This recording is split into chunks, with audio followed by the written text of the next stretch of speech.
Thank you very much, Romeo. Good afternoon, and welcome to Capitalization, Approaches to Strengthening Cooperatives. Today's presentation will include an overview of the definition of capital, cooperative principles. We're going to cover off health and wellness co-op, member equity capital, the co-op difference, other sources of capital, internal sources of capital, evolution of cooperative capital, and conclusion.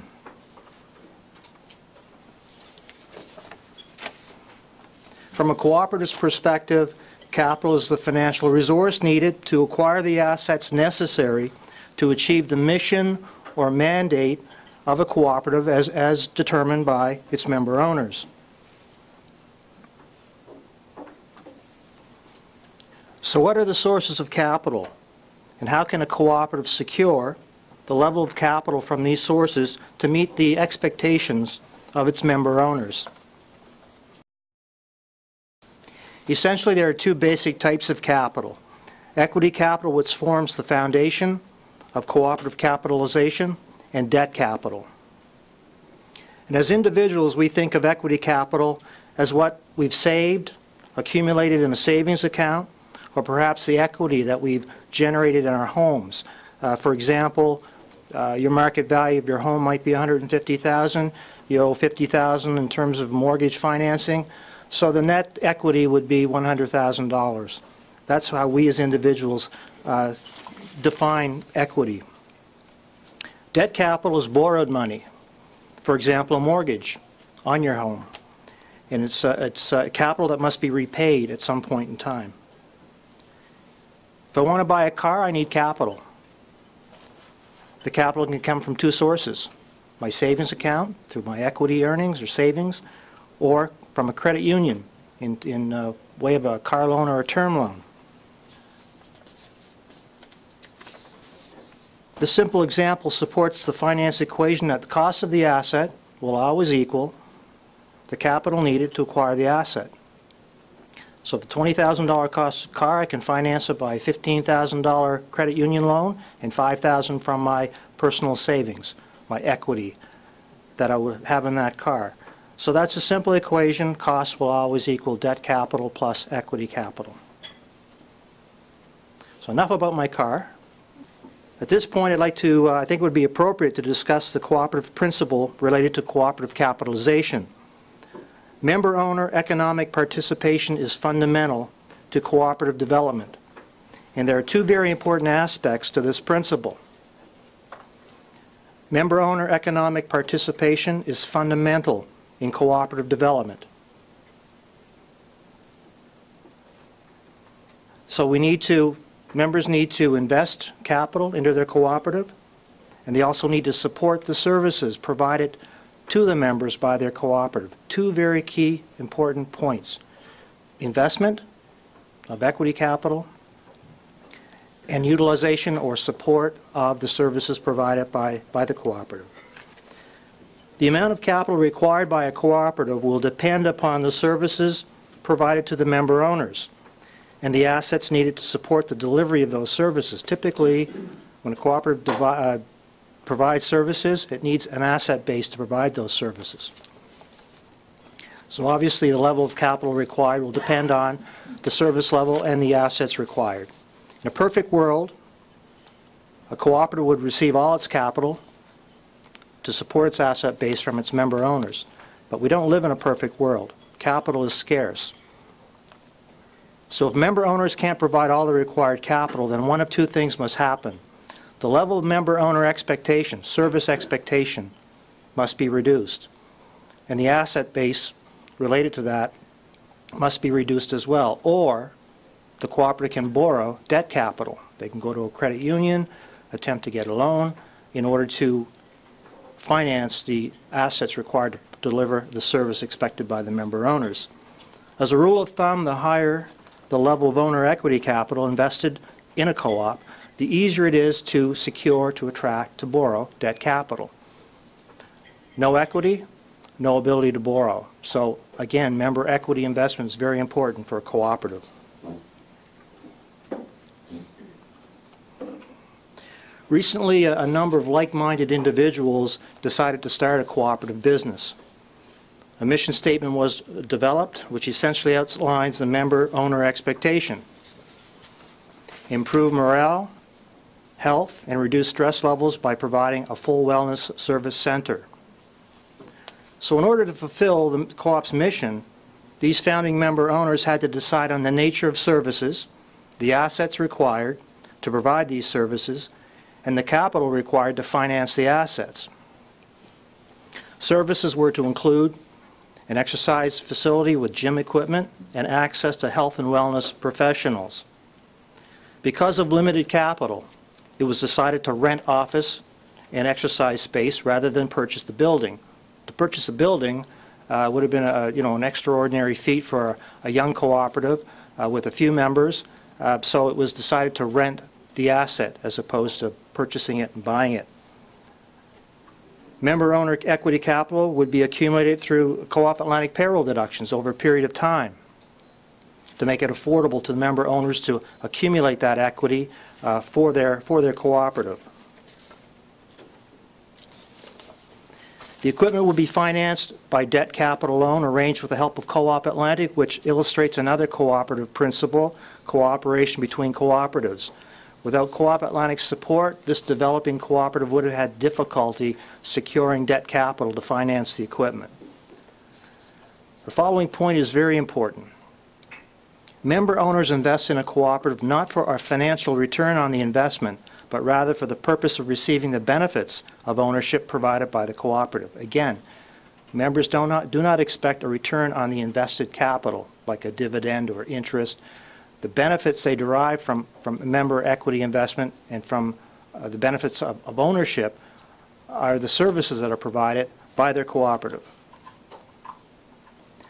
The benefits in this case would include a very convenient location, a very competitive monthly gym fee, discounts on services provided by the health and wellness professionals, ownership control over how the business is managed and operated, and of course, let's not forget the fulfillment of mission statement, members who will have improved levels of fitness and morale with a lower level of stress. So to summarize, the cooperative has given consideration to its equity and its debt capital requirements, as well as given consideration to its expense base and the revenues required to operate the cooperative business successfully. So we look at member equity capital. The cooperative is hoping to attract 120 members at $325. That's the equity investment in the cooperative, the purchase share capital, totaling $39,000. And that's to be accumulated over a period of time through payroll deductions. So that is the foundation, that is the base, the capital base for the cooperative, the member investment. Debt capital for financing equipment purchases is another source of capital. Having the assets in place and member equity in place, we have to think about the expenses to run the cooperative business and the revenue required to offset those expenses and to generate, hopefully, earnings and savings. So we have to look at cash flow considerations regarding repayment of the loan, the equipment loan, the cost of renting space from Co-op Atlantic, the landlord. And on the other side of the equation, you have the revenue or the income. The cooperative is going to lease or sublease space that is renting from Co-op Atlantic. It's going to lease that space to wellness professionals. It's also going to generate income through membership fees for the gym from the member owners. It's a monthly fee. Other potential sources of income might include gym memberships for external individuals who choose not to become a member owner of the cooperative. So now we move into, we'll take a visual look at how this health and wellness co-op looks at the end of the day. Assets need to be acquired to deliver services to members. And those assets have to be financed one of two ways: through member equity or through external debt capital. So we have an opening balance sheet, May 31st, 2012. Cash at that point in time had been collected mainly through the subscription to co-op shares by the members at that point in time. $25 had been collected through payroll deductions and other means. Equipment on order was $35,000 for total asset base of $37,500. How was that financed? The debt and equity capital provided to the cooperative was via a loan that was again supported by Co-op Atlantic, and equity capital being co-op shares, the member owners investing in those co-op shares of $2,500. So the total debt and equity equals the total asset value of $37,500. We projected out 1 year to see the change in the financial position and the change in the balance sheet. So we're anticipating the end of May 2013 that cash will increase from $2,500 to $10,950, and equipment will depreciate from $35,000 down to $26,700. As equipment's used, it gets depreciated. In this case, our depreciation policy is equal to the repayment of the loan. So your total asset base is up slightly to $37,650. The debt and equity capital position of the cooperative has changed somewhat since the beginning of that year. The loan has been repaid down to $26,700, which is equal to the value of the equipment. And the equity capital, important factor here is that there are now two sources of equity. The co-op share investment by member owners from payroll deductions has increased to $9,700 from $2,500. And we're projecting earnings for the year of $1,250.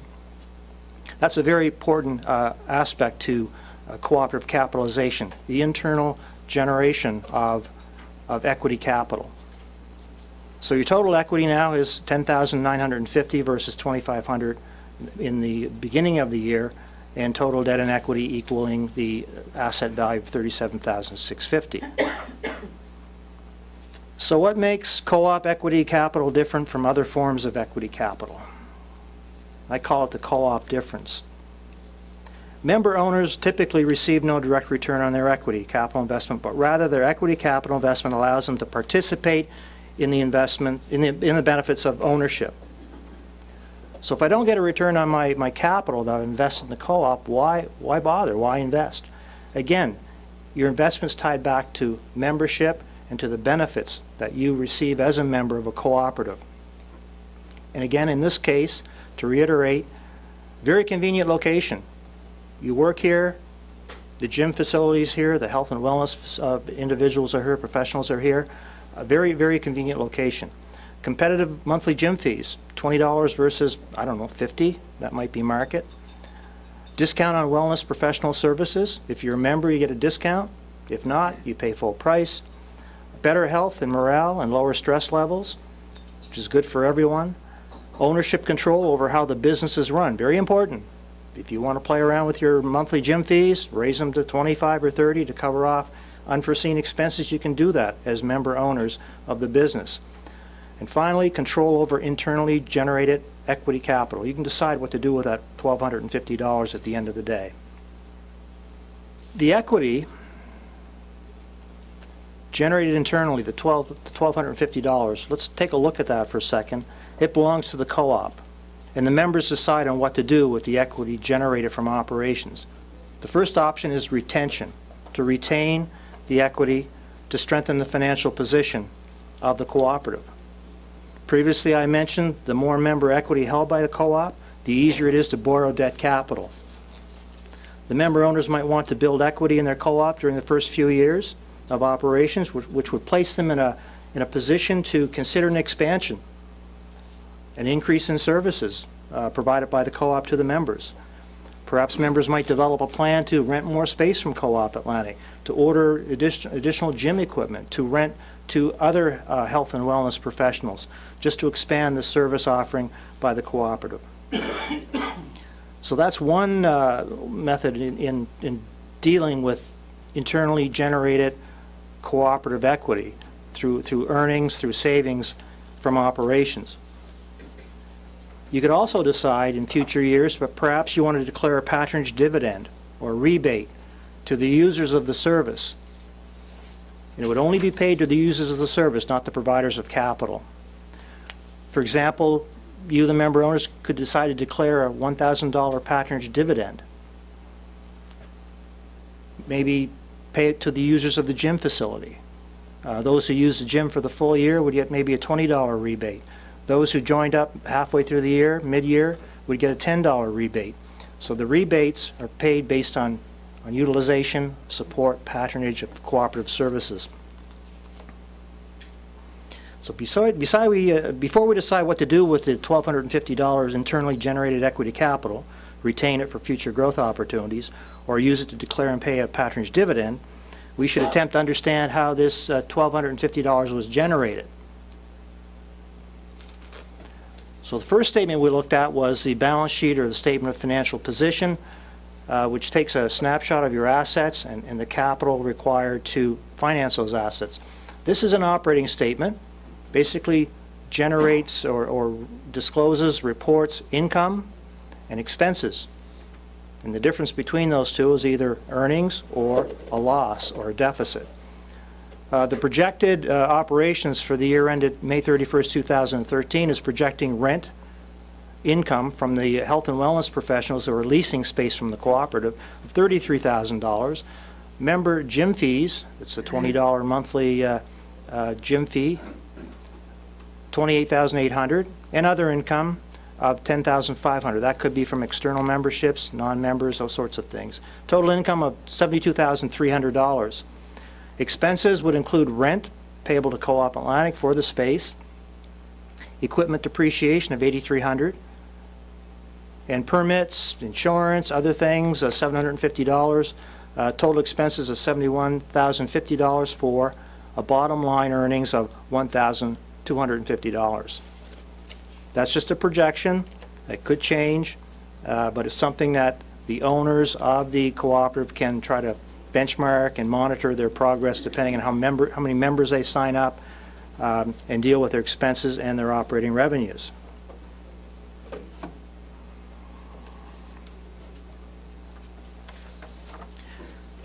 Now I'd like to look at other sources of capital. We've discussed member equity capital, which is again the foundation of cooperative development. We've also discussed debt capital from credit unions and other financial institutions, i.e. the loan to purchase the equipment. But there are some other basic sources of capital. Most of them are external. We have capital from employees. We have worker co-ops, whereby the capital is provided by the owner members of the cooperative who also happen to work there.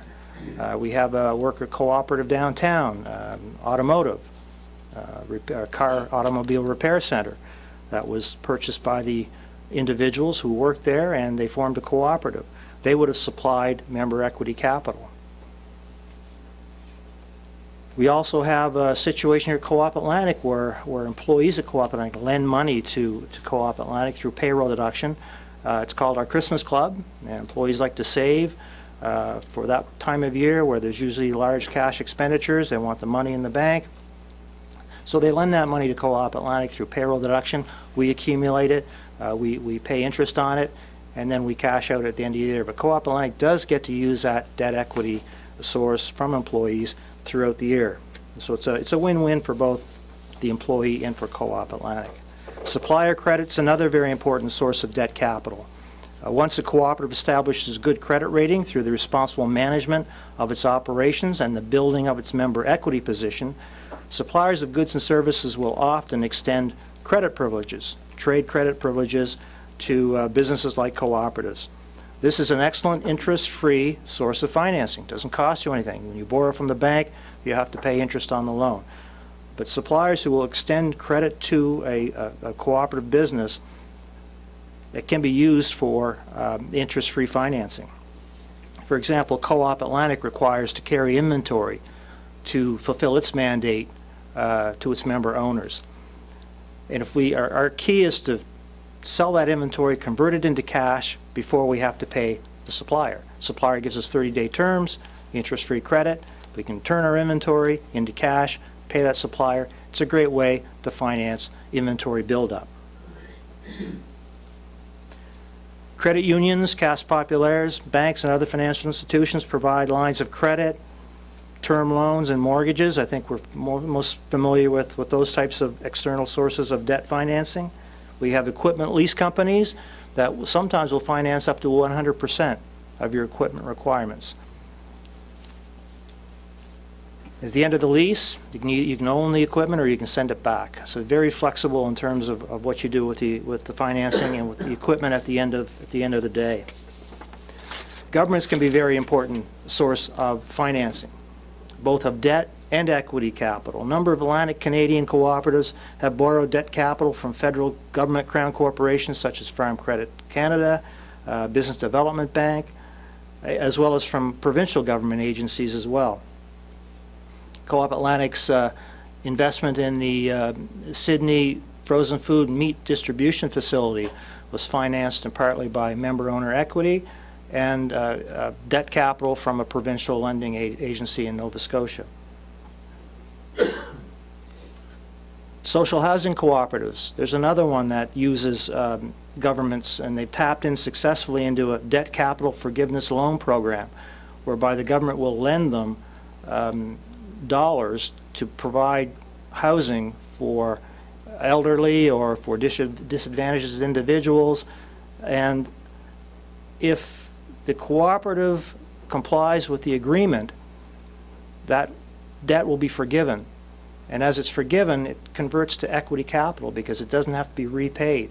So Avid Development and our real estate arm here within Co-op Atlantic has developed a lot of projects with this type of debt forgiveness capital, which converts to equity.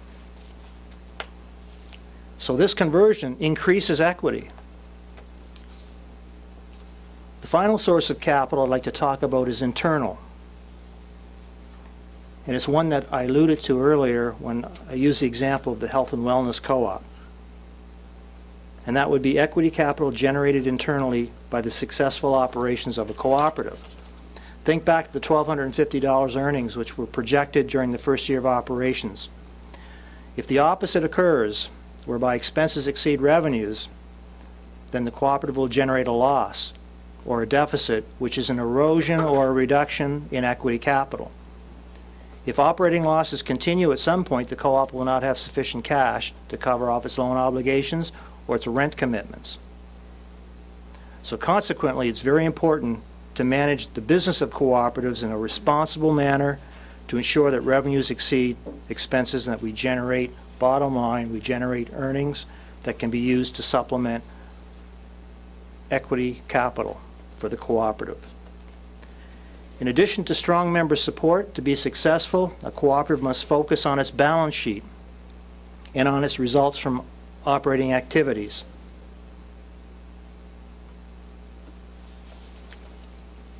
Again, working the balance sheet, surprisingly enough, will generate internal sources of equity capital.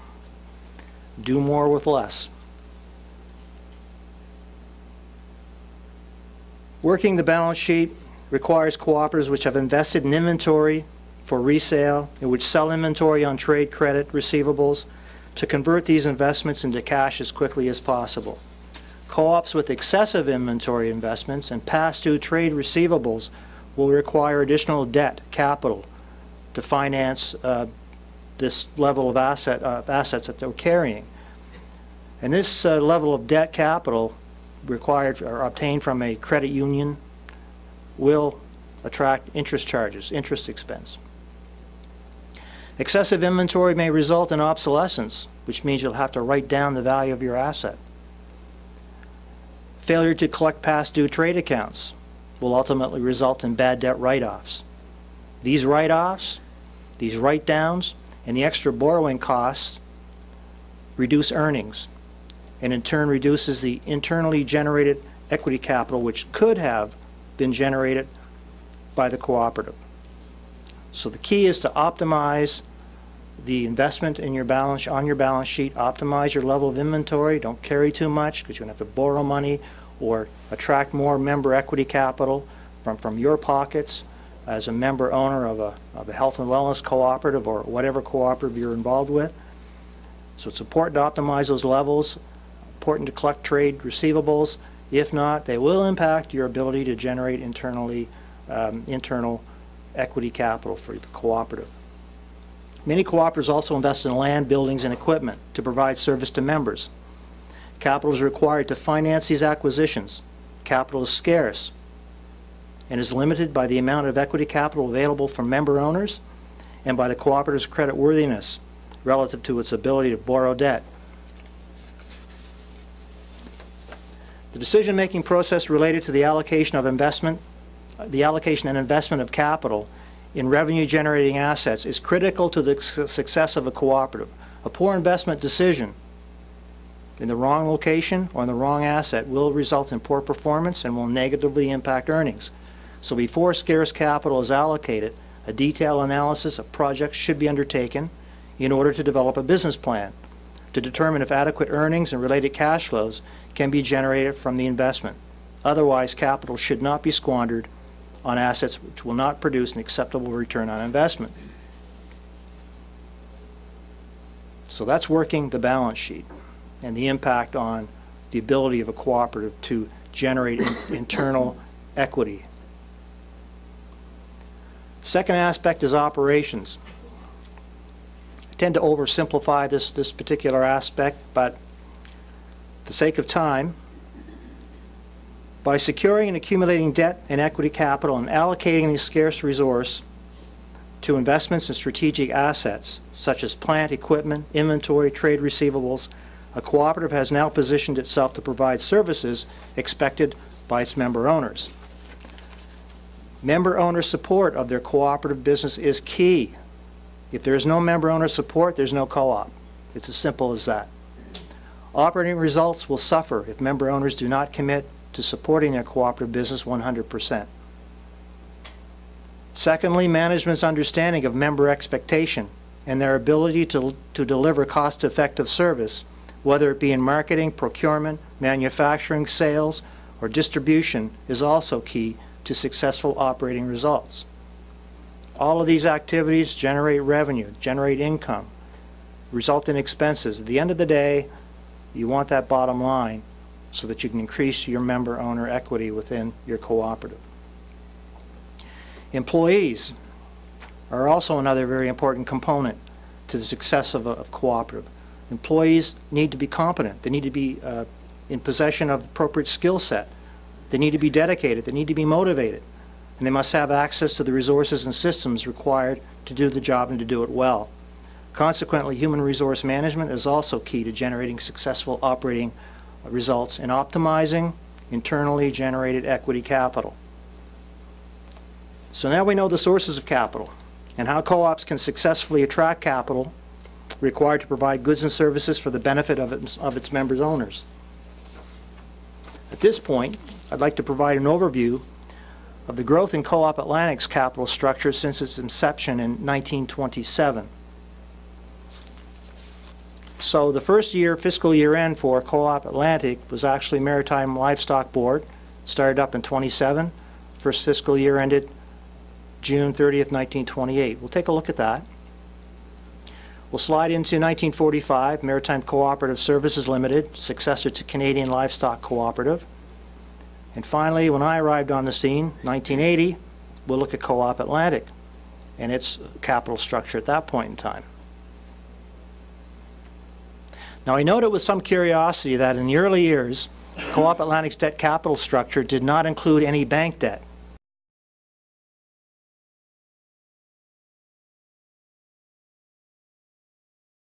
So maybe we should have tried a more slightly tactful approach. Slightly more tactful approach with the local bank manager back then. This might explain it. Okay, balance sheet. We'll look at the asset base quickly. Those three dates, 1928, 1945, 1980. You can see the significant change in asset base required by Co-op Atlantic to deliver service to member owners. Cash, $8,200, receivables, $1,700, total asset base of $10,000 after year one. A few years later, in 1945, cash to $34,000, receivables at $160,000. We had some inventory on our books for the first time, $68,000. Investments, I guess we generated some cash, had some investments, $95,000 tucked away. Land, building, and equipment. Significant increase to almost $31,000. So your total asset base in 1945 was $390,000. Years later, 1980, cash at $1.4 million, receivables at almost $14 million, inventory at $11,299,000, mortgages and loans receivable, most likely from member owners, $1.5 million, investments $1.3 million, land, building, and equipment, a huge jump in land, building, and equipment of $9.6 million. Total asset base, $39 million. Quite a bit of growth during that period of time. That's the asset side of the equation. How did we capitalize that? How did we finance it? What capital did we use and where did we get it from? That's the other side of the equation. 1928, there wasn't a lot to finance. There was only $10,000 in assets, so we identified supplier trade credit. We had it back in 1928 of $7,000. And there were current year earnings generated first 12-month period of $3,000. That's internally generated equity developed and generated by the cooperative operations. So there's your total debt and equity capital to support the $10,000 asset base. 1945, payables, again, an important source of capital, interest-free trade credit from the suppliers, giving you 30-day terms, 15-day terms. And that was the total debt capital that we had at that point. Still no bank debt on the books. Equity capital has changed a bit. Member loans, finally members are starting to put money into their co-op. They placed $10,000 in member loans. General reserves, which would have been the operations from the previous number of years since 1928, those would have been the earnings of the cooperative over the past number of years. That generated $50,000 and had been retained by the cooperative up to 1945. And the current year earnings were $51,000, almost as, well, actually greater than all of the earnings that were generated in prior years. So your total member capital had jumped from $3,000 to almost $112,000. So that level of debt capital and member capital would have supported the $390,000 asset base. And finally, 1980, we have bank loans. Finally, we found a banker who was going to lend us some money at $5,444,000, or $5,447,000. Accounts payable, a huge jump, $12 million, but again, good place to borrow money from, interest-free. Long-term debt, we started to take out some mortgages on our land and our buildings of $6.3 million. So total debt capital of $24 million, and look at the difference between 1945 and 1980. Equity capital has changed again. It's evolved to another level. It's evolved from member loans and general reserves and current year earnings to member co-op shares. Members are finally investing in co-op shares, and it's fundamental again to cooperative development. Member loans have increased to $3.7 million. General reserves, again, all the annual earnings from the past number of years has grown to $3.2 million. And current year earnings in 1980, almost $2.4 million. And that's again generated from operations, revenues in excess of expenses. So your total member capital has grown to $14.8 million. And the total debt and equity capital to support the $39 million asset base is as you see it there.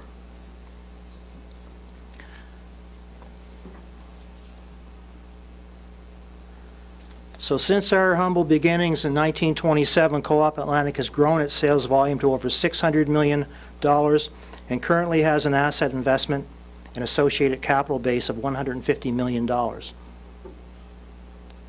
which is required to generate those sales.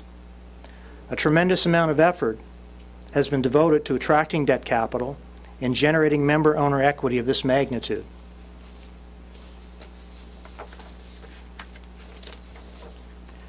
It should be clear to us now that member equity capital is the foundation of cooperative development, and it is essential to the cooperative's ability to attract other external sources of capital, including supplier trade credit and credit union operating lines of credit, term loans, and mortgages. Unfortunately, capital of this nature becomes very scarce when an adequate level of member equity capital is not present. Conventional suppliers of debt capital will not entertain even the most promising cooperative project unless member owners are willing to provide an adequate level of equity capital by investing in their cooperative and using the services of their cooperative to generate earnings, internally generated capital. All too often, sources of capital are viewed as external to the cooperative association. We shouldn't overlook the very important fact that a cooperative can build equity capital through member-owner support and tending to business. Working the balance sheet and the effective management of operations will optimize a cooperative's potential for internally generated equity capital, capital which is vital to strengthening a cooperative's financial position. Now, you've been a very attentive audience, and I appreciate your attendance here today to learn a little bit more about cooperative capitalization. Thank you very much.